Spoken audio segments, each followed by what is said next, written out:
Welcome to Here's to Your Health with Joshua Lane. Here's to Your Health discusses the current thinking in wellness, bringing you the most influential thinkers in beauty, fitness, and longevity. Your host, Joshua Lane, was part of the Dr. Ann Wigmore team that helped bring wheatgrass sprouts and raw foods to a worldwide audience. And now the host of Here's to Your Health, Joshua Lane. Thank you for tuning in to this edition of Here's to Your Health. I'm your host, Josh Lane. And my guest, I'm happy to say, a return visitor to Here's to Your Health, is Denny Waxman. And Denny Waxman, along with his wife Susan, is the author of many books. His newest is The Ultimate Guide to Eating for Longevity. It's the macrobiotic way to live a long, healthy, and happy life. And Denny Waxman, I didn't really know Denny until he started being a guest on my show, but I knew of Denny Waxman since literally the 1970s. That's a long time ago, because Denny Waxman really was one of the pioneers in the natural foods movement of the 1960s, and of course through now, when this subject was really much smaller and people really didn't have too much interest in eating carefully. Denny Waxman and his wife Susan were some of the pioneers in the movement. So it's a great pleasure to have Denny on the show. Denny, welcome to Here's to Your Health. Thank you, Josh. I'm very happy to be here. Thank you for inviting me on. I'm happy to have you on the show. Now, Denny, so as you and I are both now older men as opposed to much younger men, please tell listeners of Here's to Your Health how you initially got interested in eating as an important idea. I'm assuming that as a typical American teenage boy, you ate whatever you were given. What was it that moved you to the idea that, eating less processed foods makes much more sense? Well, I was still in my teens and a confirmed junk food eater. If it wasn't junk food, I wouldn't eat it. And the older brother of a friend said, "Have you heard about macrobiotics?" And I said, "No." I said, "What is it?" And he said, "Well, you eat brown rice for 10 days and you get high and change your consciousness."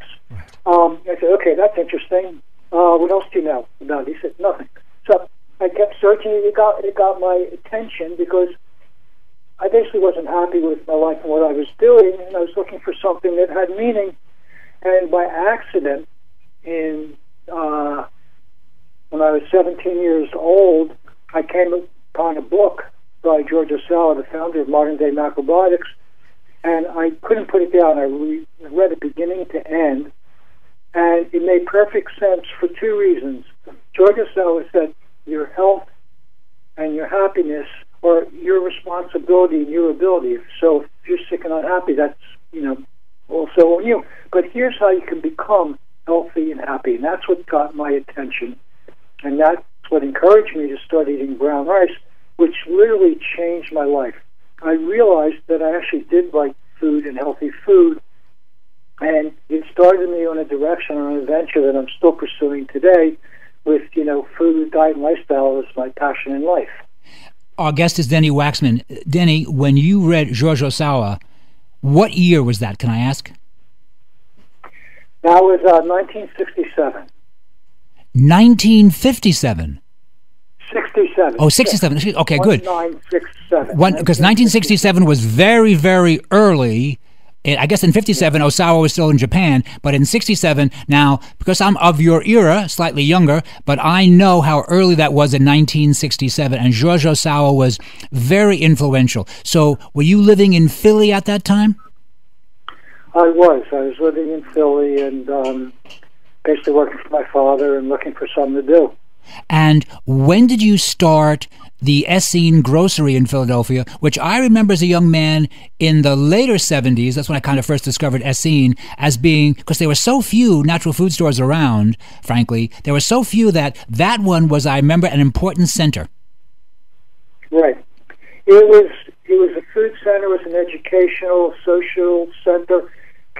Going to Essene to shop was an adventure. People come in their vans, and Volkswagen vans and campers, and they'd spend the whole day or sometimes a couple of days just hanging out and talking and shopping. Right. But we signed the lease for Essene February 10th, 1969. I remember that day because I ate my last Philly cheesesteak and made my vow to myself from this day on I'm going to do my best to practice macrobiotics, and we opened our doors March 21st, 1969. So it was really 6 weeks from the conception, the idea, signing the lease, to opening our doors. Wow. And, when I think back, it was a pretty amazing process. But yeah, that's very fast. Young and energetic. Right. It's very fast to get young and energetic is very good. And in 69, so what did you sell to the public? What was the new ideas that today we take for granted, but what kind of foods did you introduce to the Philadelphia area? Well, we had almost no money, so we ran out of money before we could buy food. So what we did is we put up a food counter. We cooked at home, and we served brown rice and miso soup, sautéed vegetables and salad, sourdough bread, apple juice, carrot juice, things like that, matcha tea. And it took off overnight. People, a lot of people would come there. They would eat there every day. So, and then we started off, we basically had a handful of foods, grains. We had like brown rice and oatmeal and things like that.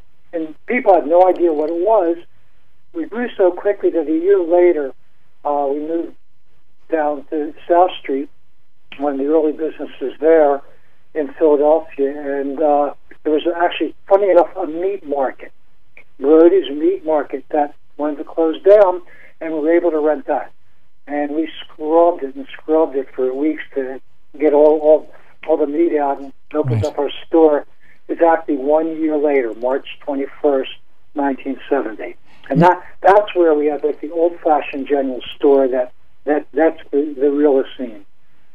And our guest is Denny Waxman. Denny Waxman and his wife, Susan Waxman, they have written a book that's been out now a short amount of time called The Ultimate Guide to Eating for Longevity, The Macrobiotic Way to Live a Long, Healthy, and Happy Life. Now, wasn't South Street kind of a hip area in Philadelphia? It was a hip area. There was a South Street Renaissance. So it was basically art galleries and craftspeople, and it was really a good area because it was a go-to place in Philadelphia. It just had all of the energy, and it was one of those places that was great until it became commercialized, right, 10, 15 years later. But in the beginning, it was amazing.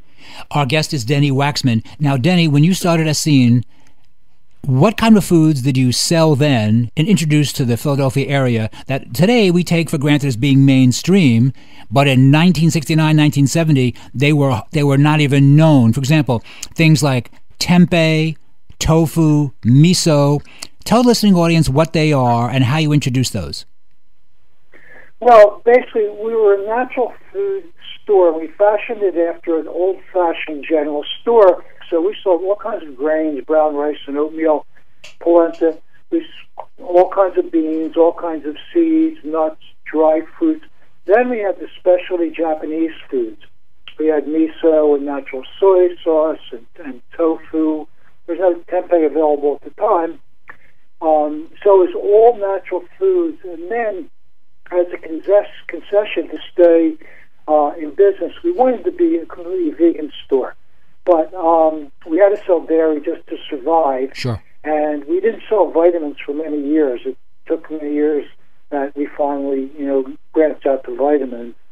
So it was really serving, the whole range of plant-based foods, grains, beans, vegetables, seeds, nuts, and fruit, naturally pickled and fermented foods, mild beverages, all the essentials of a healthy and delicious and exciting plant-based diet.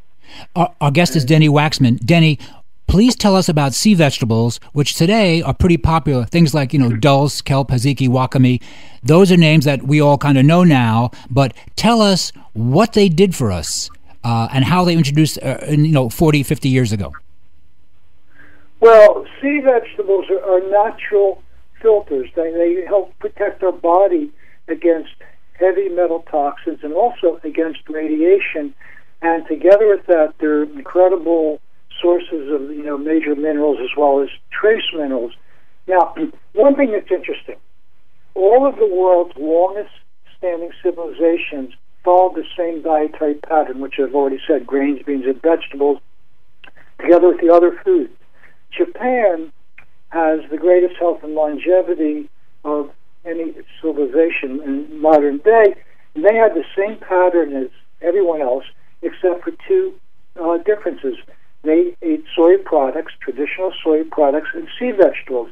And I think that was what made the difference, gave them the edge. So what macrobiotics is, it's a traditionally based diet. It follows the pattern of all Asian, Indian, Middle Eastern, European, North African, but with an emphasis, original emphasis on Japan because of those two additions. We do include miso and soy sauce and tofu and tempeh, natto, soy milk, things like that, and a variety of edible seaweeds. Do you find that today, as a teacher of this subject, but really literally 50 years of experience teaching this subject, actually more than 50, I guess, so do you find that the students who come to you now, that the sea vegetables, they say, oh yes, Denny, we're going to use that? I mean, are sea vegetables part of the regime now? They are part of the regime, and people are open. You know, when we started, nobody knew what this was. People come in and they look at it, what is this stuff? Right. We spent most of the time explaining what we were trying to sell and educating people. Now people know these things. It's part of our culture. So basically what I do now, I'm a counselor. I give private counseling to people who want to transform their health. And we also have a small nonprofit, the Strengthening Health Institute, where we educate people on how to practice macrobiotics for maximum benefit, and also train teachers. Now our project is to train the next generation of teachers and counselors. So that's basically what we're doing. And see, the difference between macrobiotics and vegan or vegetarian is macrobiotics is a lifestyle. It's kind of an orderly lifestyle, and the diet is just part of it. So it's not a diet. People say the macrobiotic diet, which is really a misnomer. Okay, so by macrobiotic lifestyle, so our guest is Denny Waxman, who, with his wife Susan Waxman, they wrote a new book. Denny has many books, but the new book is called The Ultimate Guide to Eating for Longevity. So, Denny, when you say macrobiotics is a lifestyle, and the other diets like vegan or vegetarian are simply, maybe good, intelligent foods to incorporate, so what does the macrobiotic diet kind of promote? Okay, so how we eat is just as important to what we eat. Sitting down, taking time for meals, eating slowly and chewing well, eating at regular times, plus having natural activity, making your daily life active, as much outdoor activity, walking and other outdoor activities as you can. And macrobiotics, one of the original points of macrobiotics that got my attention is a healthy life is based on gratitude and appreciation, which is really the guiding light of macrobiotics. So to live a life full of gratitude for the wonderful and also for what challenges us or makes us struggle. And, it's been an adventure and it's a challenge, and that, the spirit of gratitude basically, guided my practice, and I think it's unique. So from sitting down to eat to living an active, natural lifestyle, seeking out high-quality foods and ingredients, and living with gratitude, the spirit of gratitude. I think, to try and sum up what macrobiotics is, that's what it is.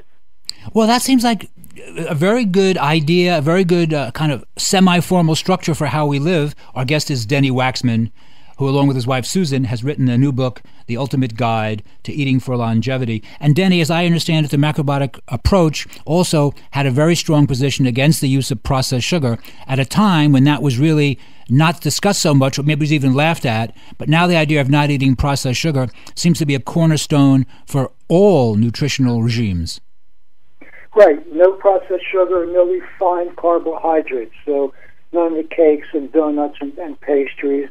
Although we do eat, cookies and cakes, but maybe with whole grains or at least unbleached, organic flour, things like that. So it's basically using whole, unrefined, naturally processed foods, organic as much as possible, and of course non-GMO. Our guest is Denny Waxman, the author of a great new book called The Ultimate Guide to Eating for Longevity. Denny, if I can ask you this, I don't want to put you on the spot, but can you tell the listeners of Here's to Your Health how old you are now? 71 years old. hard to believe it myself, but yeah, I'm 71. Well, 71 is actually very young, because if you started Essene in 1969, man, you were a young kid when that was rolling. That's really impressive. Yeah, I was 19 when I started Essene, 17 when I started Eat Brown Rice. Wow. Denny, we have a minute left. Tell listeners of Here's to Your Health where they can purchase The Ultimate Guide to Eating for Longevity, which is your newest book, and your other books, and how they can find out more about your counseling services and what you offer. Okay, so my website is dennywaxman.com, D-E as in Edward, N-N-Y, W-A-X-M-A-N.com. That can get you in touch with me. The Ultimate Guide to Eating for Longevity is available at certain Barnes & Nobles, and of course online through Amazon. And it's a book that cuts through all of the misunderstanding. It's simple and clear and practical and accessible.